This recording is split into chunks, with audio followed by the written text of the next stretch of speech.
નમસ્કાર, ઉજાસ ટીવીમાં હું પંકજ આપનું સ્વાગત કરું છું। આજના તારીખ 12મી એપ્રિલ અને રવિવારના અમેરિકાના મુખ્ય સમાચારમાં જોઈએ તો અમેરિકામાં હવે ભારતીયોની આખરી પરીક્ષા થવા જઈ રહી છે।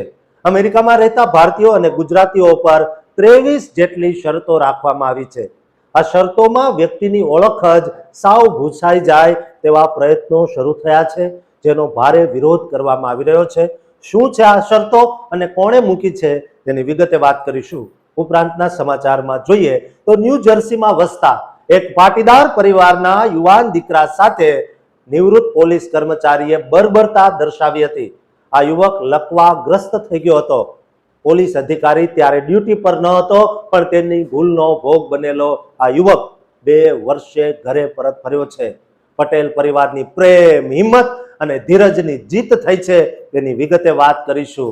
આ ઉપરાંતના સમાચારમાં જોઈએ તો અમેરિકામાં હવે ટ્રમ્પની ભૂલનો ભોગ લોકો બની રહ્યા છે।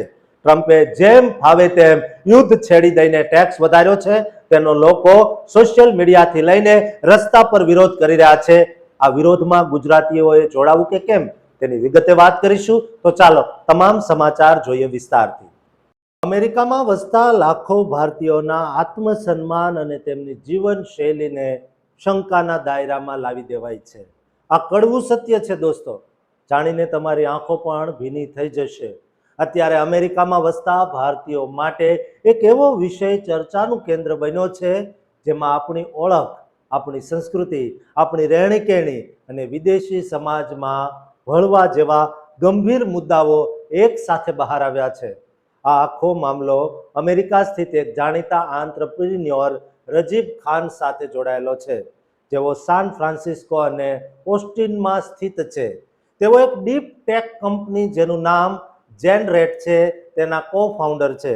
તાજેતરમાં તેમણે સોશિયલ મીડિયા પ્લેટફોર્મ એક્સ પર અમેરિકામાં રહેતા અથવા ત્યાં જવાની ઈચ્છા રાખતા ભારતીયો માટે 23 મુદ્દાઓની એક બહુ જ વિગતવાર થ્રેડ શેર કરી છે। આ થ્રેડ જોતજોતામાં વાયરલ થઈ ગઈ છે, પણ તેની સાથે એક બહુ મોટો વિવાદ પણ છેડાઈ ગયો છે। રજીબ ખાને પોતાની આ સલાહોમાં ભારતીયોને બહુ જ પ્રેક્ટિકલ એટલે કે વ્યવહારુ અભિગમ અપનાવવાની અને સ્થાનિક સંસ્કૃતિ સાથે અનુકૂલન સાધવાની વાત કરી છે। તેમનું માનવું છે કે ઇમિગ્રન્ટ્સે અમેરિકન સંસ્કૃતિને પડકાર આપવાને બદલે તેને સ્વીકારવી જોઈએ। તેમણે પોતાના એક મુદ્દામાં સ્પષ્ટ લખ્યું છે કે કેટલાક કલ્ચરલ નેરેટિવ્સ અમેરિકાને એક અત્યાચારી દેશ તરીકે રજૂ કરે છે, પણ હકીકતમાં તેવું નથી। અને જો કોઈ ઇમિગ્રન્ટ્સ આવી નકારાત્મક વિચારધારા રાખશે તો લોકોમાં તેના પ્રત્યે ખરાબ ભાવના જાગી શકે છે। રજીબ ખાને વધુમાં એમ પણ કહ્યું છે કે અમેરિકામાં વસતા ભારતીયોએ એ વાત હંમેશા યાદ રાખવી જોઈએ કે તેઓ ત્યાં પોતાની મરજીથી ગયા છે, અને એટલે જ ત્યાંના વાતાવરણ સાથે એડજસ્ટ કરવું બહુ જરૂરી છે। તેમણે ભારતીયોને વંશીય ભેદભાવ અને રાજકારણ સાથે જોડાયેલા વિવાદોમાં બિનજરૂરી રીતે ન પડવાની પણ સલાહ આપી છે, કારણ કે આ વિષયો દરેકના દૃષ્ટિકોણ સાથે મેચ થતા નથી અને તેનાથી સમાજમાં ઘર્ષણ પેદા થઈ શકે છે। રજીબ ખાને ઇમિગ્રન્ટ સમુદાયના વર્તન પર પણ આકરી ટિપ્પણી કરી છે। તેમણે કહ્યું છે કે અવારનવાર લોકો માત્ર પોતાના જ ગ્રુપમાં સીમિત રહે છે, જે ક્યારેય બાકીના સમાજ સાથે અંતર પેદા કરી દે છે। પણ આ બધી વાતોમાં સૌથી વધુ ચર્ચા તેમની લાઇફસ્ટાઇલ અને ફિટનેસ પરની ટિપ્પણીઓની થઈ રહી છે। રજીબ ખાને જણાવ્યું છે કે ભારતીયોમાં સ્કિની ફેટ એટલે કે દેખાવમાં પાતળા પણ ચરબીમાં શરીર વધારે હોય બહુ સામાન્ય છે, અને તેમને સુધારવા માટે હાઈ પ્રોટીન ડાયટની જરૂર પડે તો જીએલપીએસ જેવી વસ્તુઓ પર ધ્યાન આપવું જોઈએ।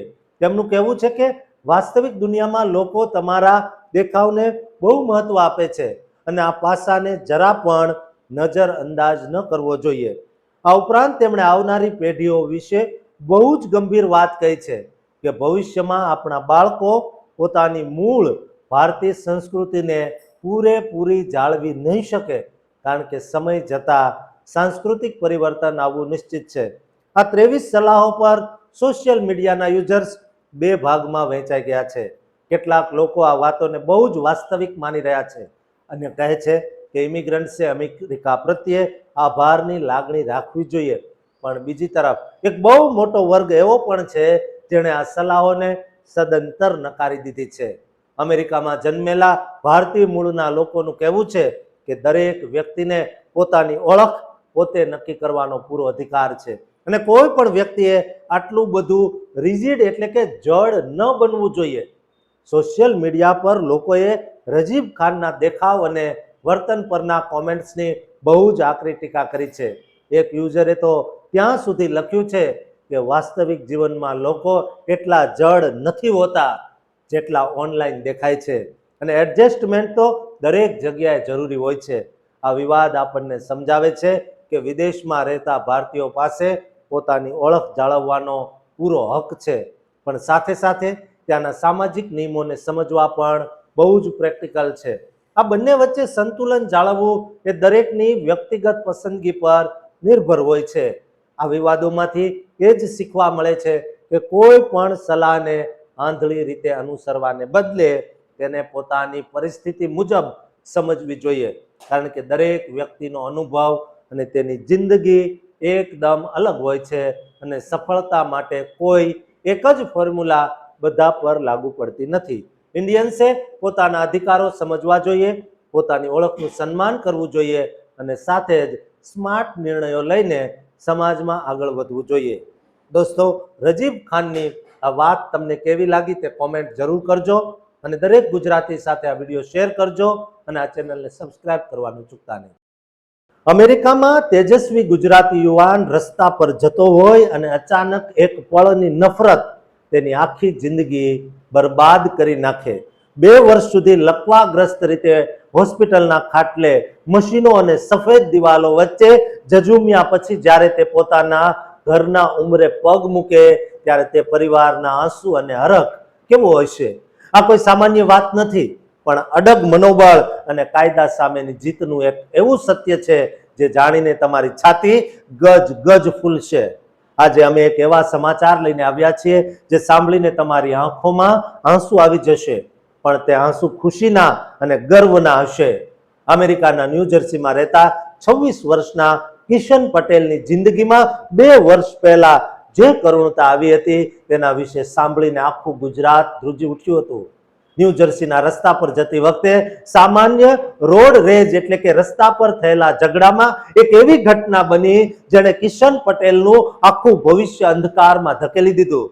રસ્તા પર થયેલી માથાકૂટ દરમિયાન એક અજાણી વ્યક્તિએ આવેશમાં આવીને ગોળીબાર કર્યો અને તે ગોળી કિશન પટેલને એટલી ગંભીર રીતે વાગી કે તે જીવનભર માટે લકવાગ્રસ્ત થઈ ગયો. જે યુવાન પોતાની મસ્તીમાં દોડતો હતો તે અચાનક પલંગ પર આવી ગયો. પણ કહેવાય છે ને કે હિંમત ક્યારેય હારવી જોઈએ નહીં. આ 2 વર્ષનો સમય કિશન અને તેના પરિવાર માટે કોઈ ભયાનક સપનાથી ઓછો નહોતો. સફેદ કોટ અને હોસ્પિટલની દવાઓની ગંધ વચ્ચે કિશને પોતાની જિંદગીની સૌથી મોટી લડાઈ લડી અને આજે પૂરા 2 વર્ષના લાંબા સંઘર્ષ બાદ કિશન પટેલ હુરહી સ્થિત પોતાના ઘરે પરત ફર્યા છે. જ્યારે તેઓ પોતાના ઘરના આંગણે પહોંચ્યા ત્યારે ત્યાં હાજર દરેક વ્યક્તિની આંખો ભીની થઈ ગઈ હતી. કિશનની શારીરિક સ્થિતિને જોતા તેમના પરિવારે પોતાના ઘરમાં ખાસ ફેરફારો કર્યા છે. કિશન હવે હલનચલન કરી શકતો નથી, તેથી તેમના ઘરને આધુનિક સુવિધાઓ અને મેડિકલ સાધનો સાથે તૈયાર કરવામાં આવ્યું છે, જેથી કિશનને કોઈ તકલીફ ન પડે અને પરિવારના સભ્યો તેમની 24 કલાક દેખરેખ રાખી શકે.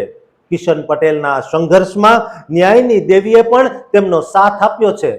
જે વ્યક્તિએ કિશન પટેલ પર ગોળીબાર કર્યો હતો તે ન્યુયોર્કના પોલીસ વિભાગ એટલે કે NYPD નો એક ઓફ ડ્યુટી ઓફિસર હતો, જેણે કાયદાનું રક્ષણ કરવાને બદલે કાયદો હાથમાં લીધો હતો.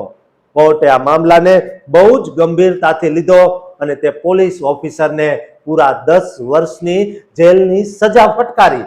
આ ચુકાદાથી કિશનના પરિવારને થોડી શાંતિ મળી છે કે ગુનેગારને તેના પાપની સજા મળી ગઈ. કિશનના પરત આવવાથી હુરહિસના આસપાસના રહેશો ગુજરાતી સમાજમાં પણ એક નવી આશા જાગી છે. લોકો તેમના ઘરે આવીને તેમને આશ્વાસન આપી રહ્યા છે અને આ કપરા સમયમાં તેમની પડખે ઊભા છે. કિશન ભલે અત્યારે ચાલી શકતા નથી, પણ તેમની આંખોમાં આજે પણ જિંદગી જીવવાની એક અદ્ભુત ચમક જોવા મળી રહી છે. આ કિસ્સો આપણને યાદ અપાવે છે કે રસ્તા પરનો ગુસ્સો કેવી રીતે કોઈની હસતી રમતી જિંદગીને છીનવી શકે છે અને એક પળની ભૂલ કેટલો ભયાનક અંજામ લાવી શકે છે. પણ કિશનના પરિવારે જે રીતે હિંમત બતાવી અને પોતાના દીકરાને ઘરે પાછો લાવવા માટે જે મહેનત કરી તે ખરેખર વંદનીય છે. આજે આખો ગુજરાતી સમાજ કિશન પટેલ જલ્દી સાજા થાય અને ફરીથી પોતાની જિંદગીની એક નવી શરૂઆત કરી શકે તેવી પ્રાર્થના કરી રહ્યો છે. વિદેશની ધરતી પર આપણા ગુજરાતી ભાઈ પર થયેલા આ અત્યાચારે ફરી એકવાર ગંભીર સવાલો ઉભા કર્યા છે. પણ કિશનની ઘર વાપસીએ સાબિત કરી દીધું કે પરિવારનો પ્રેમ દુનિયાની કોઈ પણ બીમારીને એકદમ હરાવી શકે છે. દોસ્તો, કિશનના પરિવારને હિંમત આપવા માટે આ વિડીયોને શેર કરજો અને આ ચેનલને સબસ્ક્રાઇબ કરવાનું ચૂકતા નહીં. અમેરિકામાં પરસેવો પાડીને કમાયેલા તમારા ડોલર જ્યારે તમારા જ પરિવારના ભલાને બદલે સાત સમંદર પાર નિર્દોષોના લોહી વહાવવા માટે વપરાય ત્યારે તમારા દિલ પર શું વીતતી હશે? અમેરિકાના ઇતિહાસમાં પહેલીવાર લાખો લોકોએ સરકાર સામે એક એવો બળવો પોકાર્યો છે જે તમારી નાગરિકતા અને આઝાદીને જોખમમાં મૂકી શકે છે. શું આ દેશ પ્રેમ છે કે વિનાશનું આમંત્રણ? આ ટેક્સ સ્ટ્રાઇક પાછળનું ભયાનક સત્ય જાણીને તમે ચોક્કસ સ્તબ્ધ થઈ જશો. અત્યારે અમેરિકાના રાજકારણ અને અર્થતંત્રમાં એક એવો ભયાનક ભૂકંપ આવ્યો છે જેની અસરો સાત સમંદર પાર ભારત સુધી પણ વર્તાઈ શકે છે. અમેરિકા અને ઈરાન વચ્ચે જે રીતે યુદ્ધની જ્વાળાઓ ભૂભૂકી ઉઠી છે અને ટ્રમ્પ સરકારની જે આકરી નીતિઓ સામે આવી રહી છે તેને લઈને અમેરિકન જનતાનો રોષ હવે ફાટી નીકળ્યો છે. આ વખતે વિરોધ માત્ર રસ્તાઓ પર દેખાવો કરવા પૂરતો સીમિત નથી રહ્યો, પણ લોકોએ સરકારની આર્થિક કમર તોડવા માટે એક અત્યંત ખતરનાક હથિયાર ઉગામ્યું છે જેને વોર ટેક્સ રેઝિસ્ટન્સ અથવા ટેક્સ સ્ટ્રાઇક 2026 નામ આપવામાં આવ્યું છે. સોશિયલ મીડિયાના દરેક પ્લેટફોર્મ પર અત્યારે હેશટેગ ટેક્સ સ્ટ્રાઇક 2026 ખૂબ જ ઝડપથી વેગ પકડી રહ્યું છે અને હજારો લોકો ખુલ્લે આમ ફેડરલ ઇન્કમ ટેક્સ ન ભરવાની અપીલ કરી રહ્યા છે. આ પ્રદર્શનકારીઓનું બહુ જ ભાવનાત્મક અને આકરા શબ્દોમાં કહેવું છે કે તેઓ રાત દિવસ મહેનત કરીને જે ટેક્સ ભરે છે તે નાણાંનો ઉપયોગ સરકાર લોક કલ્યાણના કામોમાં, શિક્ષણમાં કે સ્વાસ્થ્ય સુવિધાઓમાં કરવાને બદલે નિર્દોષ લોકોના જીવ લેતા ઘાતક હથિયારો બનાવવામાં અને વિદેશી ધરતી પર બિનજરૂરી યુદ્ધો ખેલવામાં કરી રહી છે. આ દેશના નાગરિકોનું માનવું છે કે તેમના પરસેવાની કમાણી કોઈના લોહીથી ખરડાય તેમને તે જરાય મંજૂર નથી અને એટલે જ તેઓએ નક્કી કર્યું છે કે જ્યાં સુધી આ યુદ્ધ અટકશે નહીં ત્યાં સુધી તેઓ સરકારને ટેક્સનો એક પણ ડોલર આપશે નહીં. આ આંદોલને અત્યારે અમેરિકામાં દરેક રાજ્યમાં એક નવી ચર્ચા જગાવી દીધી છે. ખાસ કરીને મધ્યમ વર્ગના લોકો આ અભિયાનમાં બહુ મોટી સંખ્યામાં જોડાઈ રહ્યા છે. પણ બીજી તરફ કાયદાના નિષ્ણાતો અને લીગલ એક્સપર્ટે એક બહુ જ ગંભીર અને ડરામણી ચેતવણી આપી દીધી છે. નિષ્ણાતોનું કહેવું છે કે ભાવનાઓમાં વહીને ટેક્સ ન ભરવો એ અમેરિકાના કાયદા મુજબ એક અત્યંત ગંભીર ગુનો માનવામાં આવે છે. જો તમે જાણી જોઈને ટેક્સ નથી ભરતા તો સરકાર તમારા પર બહુ મોટો નાણાકીય દંડ લગાવી શકે છે. તમારી મિલકતો જપ્ત થઈ શકે છે અને સૌથી વધુ ચોંકાવનારી વાત એ છે કે સરકાર તમારો પાસપોર્ટ પણ રદ કરી શકે છે, જેના કારણે તમે અમેરિકાની બહાર ક્યાંય જઈ શકશો નહીં. એટલું જ નહીં પણ આ ગુના બદલ તમારે જેલની હવા પણ ખાવી પડી શકે છે.